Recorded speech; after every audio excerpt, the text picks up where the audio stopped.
నమస్కారం అండి. మానవుడు అన్ని జాతుల కన్నా తెలివైన వాడే అని చెప్పుకోవాల్సిన అవసరం లేదు కదా.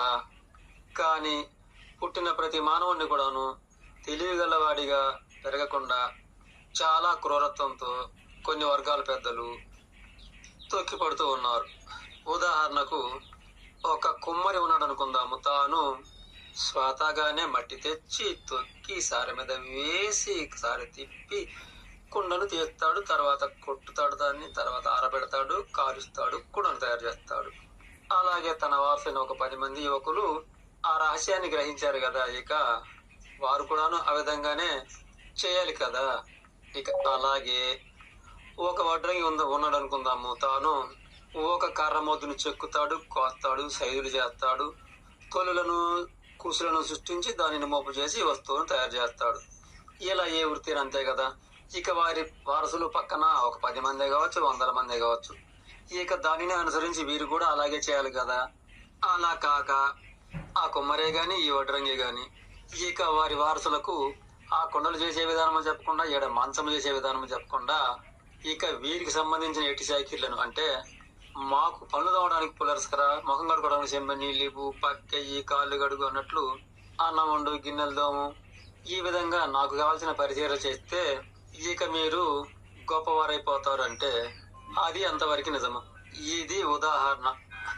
అలాగే విశ్వ రహస్యాలు తెలుసుకునే విషయానికి వస్తే కూడాను ఆ విశ్వ రహస్యాలు తెలిపే జ్ఞానులు ఉంటారే, ఇక వారు విశ్వ రహస్యాలు అనేవి వారికి ఎంతవరకు తెలుసో తెలియదు కానీ ఇక వారి వారసులైన మానవజాతి అందరికీ కూడాను ఏమి అందజేస్తున్నారు, వీరు ఏమి అందుకుంటున్నారు, ఈ విచిత్ర విశ్వ సృష్టి యొక్క శాస్త్రీయ ధర్మము వారికి ఎంతవరకు తెలుసో, ఇక వారిని నమ్మిన వీరందరికీ ఎంతవరకు నేర్పుతున్నారో, ఈ అనంత వ్యాప స్థిరమగు ఈ అండపిండ బ్రహ్మాండం గురించి ఏం బోధిస్తున్నారో, అలాగే ఈ అండపిండ బ్రహ్మాండ భాండాగారంలో నిండి ఉన్న కోటి కోట్ల గ్రహాల గురించి ఏం బోధిస్తున్నారో, అలాగే కోటి కోట్ల గ్రహాలకెల విలువైన ఈ భూగోళం గురించి ఏం బోధిస్తున్నారో, ఈ భూగోళంపై ప్రతి క్షణము నిరంతరము ఆగకుండా జరిగే ప్రకృతి యొక్క కదలికల గురించి ఎంతవరకు బోధిస్తున్నారో, ఆ విధంగా వారు బోధించే జ్ఞానం ద్వారా మనము విశ్వ రహస్యాలు అనేవి ఎంతవరకు తెలుసుకోగలుగుతున్నాము.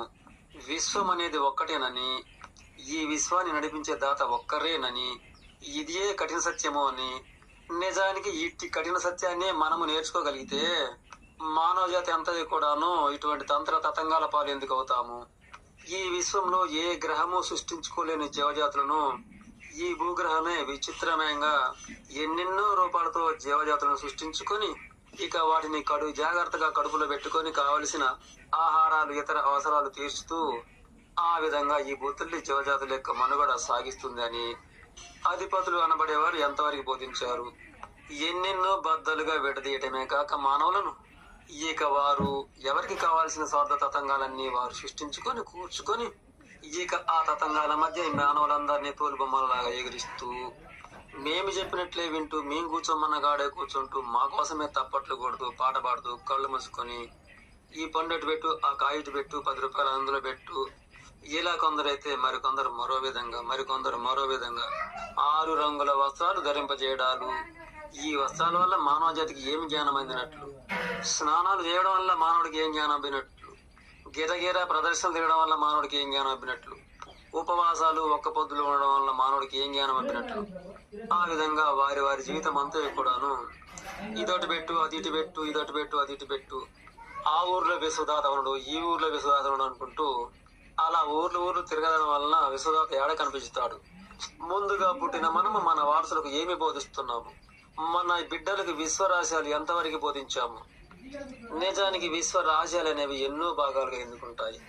అసలు మీకు విశ్వ రహస్యాలు తెలిస్తే 9 విషయాలుగా ఎందుకు విడదీస్తారు. నిజానికి 9 విశ్వాలు ఉన్నాయా? అలా ఎవరికి తోచింది వారే చెప్తే అవి విశ్వ రహస్యాలు ఎలా అవుతాయి? మీరు బోధించే ఆ విషయాలలో మీకు సంబంధించిన బూటకాలే తప్ప విశ్వ రహస్యాలు అనేవి అణుమాత్రము లేవు కదా. నిజానికి మీకు విశ్వ రహస్యాలు అనేవి అణుమాత్రము కూడా తెలియకపోవచ్చు. విశ్వం అనేది ఒకటే కదా. ఎవరు బోధించినా సరే విశ్వ రహస్యాలు అనేవి ఒకటే కదా. ఈ జగత్తులను కాచే సూర్యుడు ఒకటే కదా. ఎవరి మతానికి వారికి వేరే సూర్యుడు ఉన్నాడా? మన భావితరాల బిడ్డలకు మనం ఏమి బోధిస్తున్నాము? నాకు తెలిసి ఇంకా మున్ముందు పుట్టబోయే మన బిడ్డలు జ్ఞాన నేత్రం అనేది ఖచ్చితంగా తెలుసుకుంటారు. ఇదంతా కూడా బూటకమని గ్రహిస్తారు. ఈ కుల మత వర్గ బూటకపు కథలన్నీ పక్కన పెడతారు. సకల చరాచర జీవజాతుల్లోకెల్లా మానవ జాతి గొప్పది. కానీ గతంలో మనము అజ్ఞానాంధకార స్వార్థంతో పిచ్చివారిగా బ్రతికాము.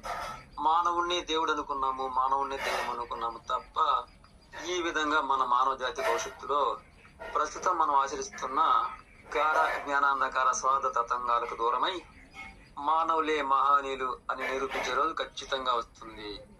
అప్పుడు ఈ వర్ణాలు వర్గాలు ధనిక భేద ఖచ్చితంగా తొలగించుకొని సుఖ సౌఖ్యాలతో జీవనం సాగిస్తారని అందరూ సమానులే అని గ్రహించుకున్నప్పుడు అగ్రస్థానము అల్పస్థానము ధనిక స్థానము దరిద్ర స్థానము ఇవన్నీ మారిపోతాయి. అప్పుడు అజ్ఞానాంధకార ఆశలు నశించి ఇక వర్గ పోరాటాలు ఆగిపోయి అందరూ కూడాను సుఖశాంతులతో బతుకుతారు.